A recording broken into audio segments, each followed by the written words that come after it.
This too shall pass.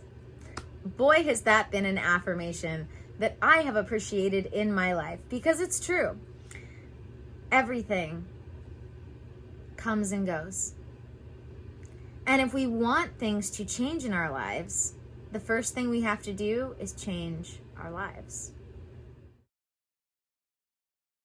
First of all, welcome to another video. I'm Ann Blackwood, your Silicon Valley Sage Sister, here to bring consciousness to the forefront of your daily life to make life a little kinder and simpler. Now, we're going to take a quick pause from the Kabbalion and the Hermetic principles to talk about this, because it's what I was most inspired to talk about today. And I try to make sure that my videos are what I'm most inspired to talk about, because that's when they're the best. And I want them to be the best for you guys. So, pattern interruption is how we get things to change in our lives. You'll also hear me refer to this as choosing again. That is pattern interruption, where you find yourself doing the same things over and over again, and then finding ways to, rather than continue to repeat the cycles out to their ends, you faster and faster and faster start putting in that stop, that pattern interrupter, so that you can start to change, heal, and grow. Choosing again is a great example of this. Let's use money as an example. Let's say you are paying a bill and you find yourself stressed out about money. That's something that a lot of people have been going through recently. Thought it would be appropriate. But you are trying to bring more abundance into your life. So when you start to feel that stress about money, you want to choose again. Choose a thought that is not as stressful. And usually that's by replacing it with a thought of gratitude. I'm thinking about doing a really small workshop on manifesting. So let me know if you'd like me to do that, money manifesting specifically. I have some tips and tricks that I've learned along the way. But so let's say you're paying a bill and you don't want to put that energy of stress and lack onto paying your bills because you're trying to create more abundance in your life. You feel that stress come up, you notice it, you stop, and instead you have a moment of gratitude for paying the bill. That is a great example of a pattern interrupter. Taking a deep breath, as cliche as it is a great example of a pattern interrupter. They're both great examples of choosing again, where even though you started to feel it, even though you let it get away from you a little bit, eventually you caught yourself and you stopped and you put something in between you and the rest of whatever that pattern would have been to interrupt it so that you can start changing it. And the sooner you catch yourself and the sooner you insert this pattern interrupter, whatever it may be, whether it be a deep breath to collect yourself or an affirmation, a positive affirmation, this starts to allow you to change your life in the immediate moment. Now, the other way in which we can start to change our habits, triggers, is by doing that deep healing work. I was talking about this in the triggers video. If you have things that trigger you and you heal them, you're not going to be triggered by them anymore. This is why I love to bring up the fact that there used to be things that made me feel really insecure about myself. And those might even be things that I did myself. And now I belly laugh, like wholeheartedly belly laugh when these things happen and feel zero insecurity whatsoever. Like I said before, at a minimum, I might end up feeling neutral about it and give it a little chuckle rather than a big deep belly laugh, but there's no more insecurity there to be found. And that is because I healed those things within me, being able to realize that the love comes from within. And no matter what anybody else does, what matters is how I feel about myself. So I started inserting that pattern interrupter of noticing so what I did was I started inserting a pattern interrupter where I would notice when I would notice that I was feeling insecure, and I would ask myself, why am I feeling insecure about that? I would take a note of it, and then I would take it back to either my coach or counselor or journaling at the time and heal it out, release it. And the more I did this, the more I released my triggers, the more they didn't show up, or the less they showed up. Would probably be the more grammatically correct way to put it.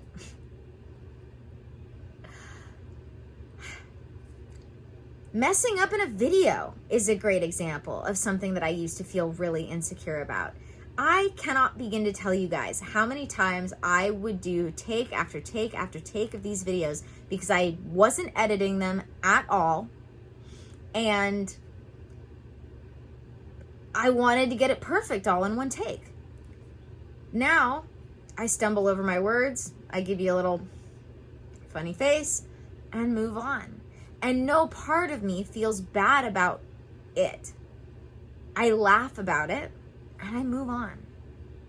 Because I actually find it funny. At this point, I find myself really funny. I find things at this point that most people would find odd that I find funny. Because I've done so much healing work in my life, and I've started doing so much healing work with others over the last 7 years that I've had my holistic practice, that the levity, the joy in my life supersedes any fear that I once had of being looked at in any sort of way. And let me tell you, even about 1.5 years ago, when I was first starting my videos, first coming online, I thought I had mastered self-esteem. And in person I had, but coming online for me, it created this whole new level, new devil thing. And so I had to change it up. I had to change it up again. So even if you find yourself coming across something that you think that you've already successfully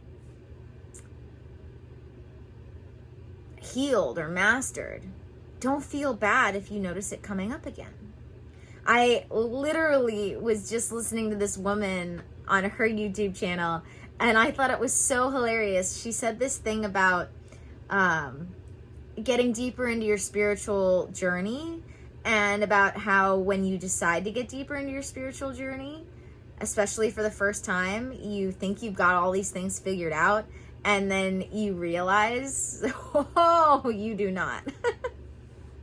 And watching her talk about that, and basically I just imitated what she did, it was hilarious. And it was hilarious to me because I'm not intimidated by the fact that we have this learning curve. You know, I've showed you guys the Dunning-Kruger effect graph, where the less we know, the more confident we are, and then, you know, the more we start to know, the less confident we get for a while until we swing back up. That's life. That's life. I was just talking to somebody else the other day about, I guess she was just about to turn 30 something, I can't remember. And I realized that she was like 1 year or so younger than me. And she was talking about the lack of confidence that comes with adulthood. She was talking about the perspective of being a kid versus being an adult. And I just loved how that perfectly fit in with the Dunning-Kruger effect model, because as kids, we think adults have it all figured out. And then the older we get, the more we realize we really don't have it all figured out. And then we start figuring out some more things, and then we realize we really don't have it figured out. And then we start figuring out some more things, and then we finally start to get a little confident. But in that confidence, we still know that there is so much left for us to learn. And it becomes an amazing feeling when you start to actively participate in your life rather than letting it run you on autopilot. And that starts with just consciously changing a small handful of things that you do in your life on a daily basis, or a weekly basis, or a monthly basis, or whatever it may be for you. When you start changing those things, you start to reveal the joy life has for you more and more and more and more. Because if you want to change your life, that requires making changes in your life. And as we realize this, we become more willing to make these changes. We realize how liberating they are rather than scary, because we start to realize as we make more changes that, as I like to say, it's not the unknown that we fear, it's what we think we know about the unknown that we fear. And the more and more we face the unknown, the more and more we realize it was nothing like we thought it was going to be. And if anything, it was so much better. And it gets easier and easier. So I want to encourage everybody today to ask yourself, am I satisfied with my life the way it is? And why do I think that I can't make the changes that most of us know we should make? And if you haven't had any changes you should make, or if you just haven't really thought about what that would actually be, think about that. Journal on that. What changes do I need to make in my life to really start living my best life? And if you'd like help with that, that's what I do. I help people mind, body, and spirit with what I call the Holy Trinity of Health. Or, that didn't come out right.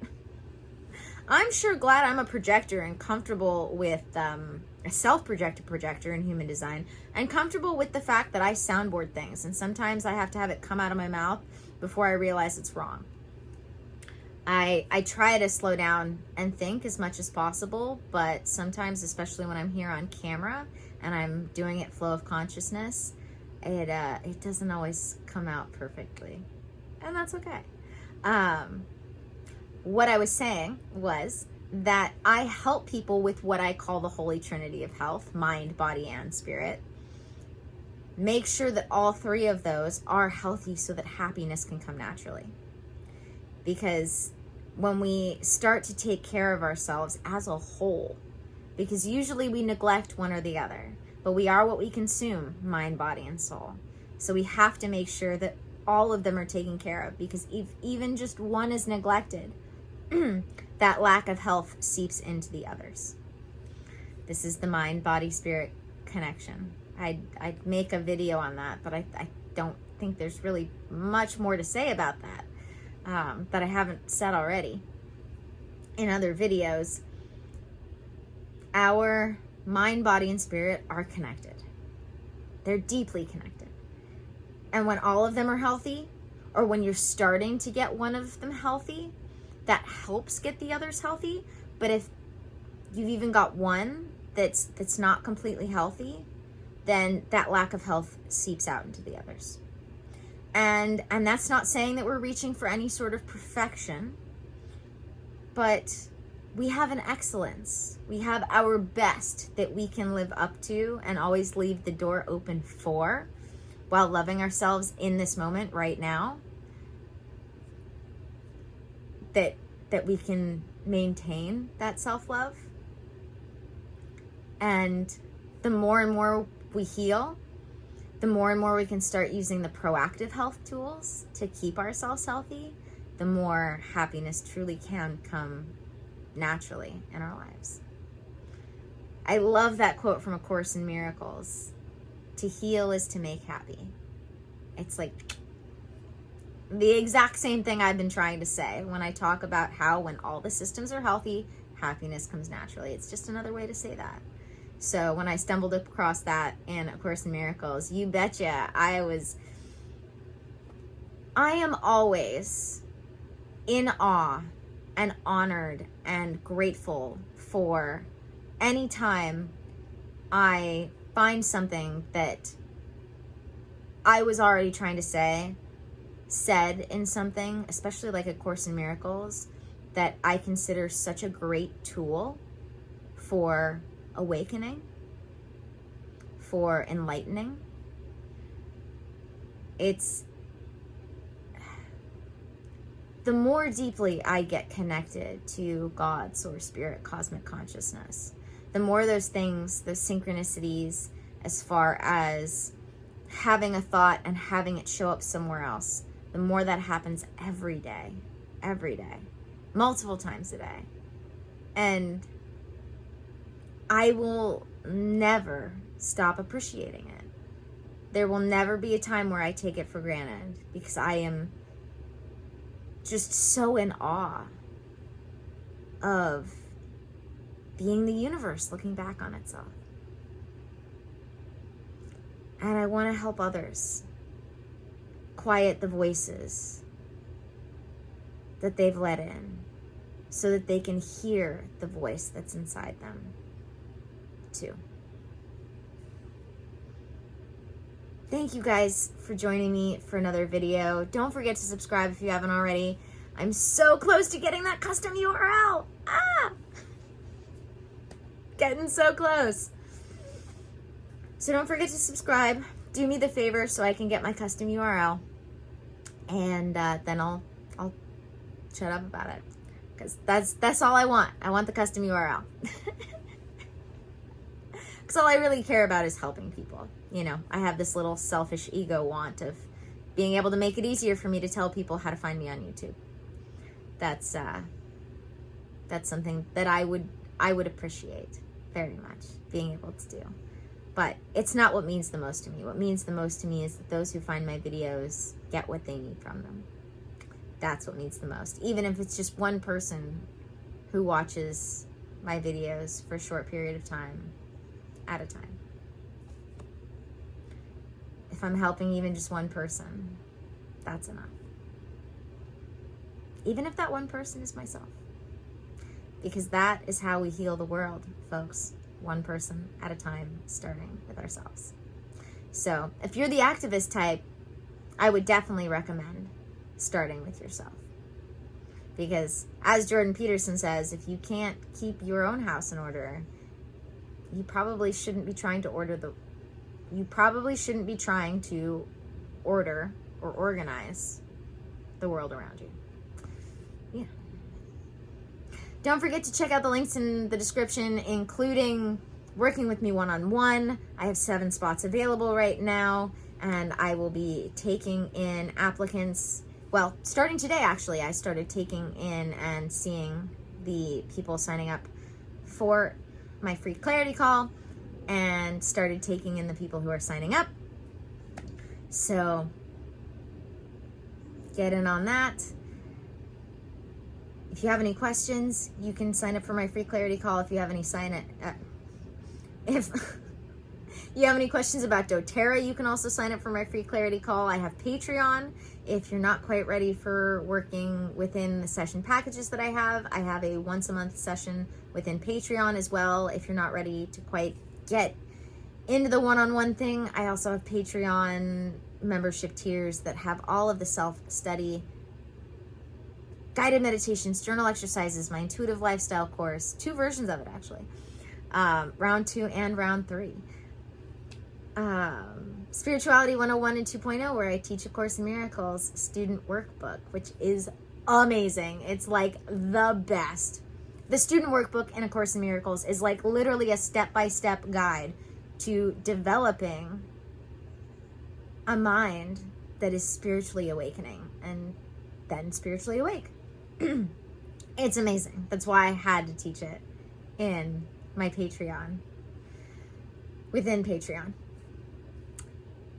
Bunch of other links in the description. I am doing a free Ritualize Your Life workshop soon, so if you'd like to get in on that, make sure you sign up for my email list. I only do once a month as far as emails go, if that, so you won't hear from me just to hear from me. I only email you guys when I've got real news. Something free for you guys to join, something new to talk about. So, yeah. Other links in the description. Instagram, I post there daily. All sorts of good stuff. So, yeah. Thank you guys again for joining me for another video. May the energies you serve you well. And let's keep making our way through. And we will be back tomorrow, probably for the third principle of the Kabbalion. But we'll see. Maybe I'll get inspired to talk about something else. Bye, guys.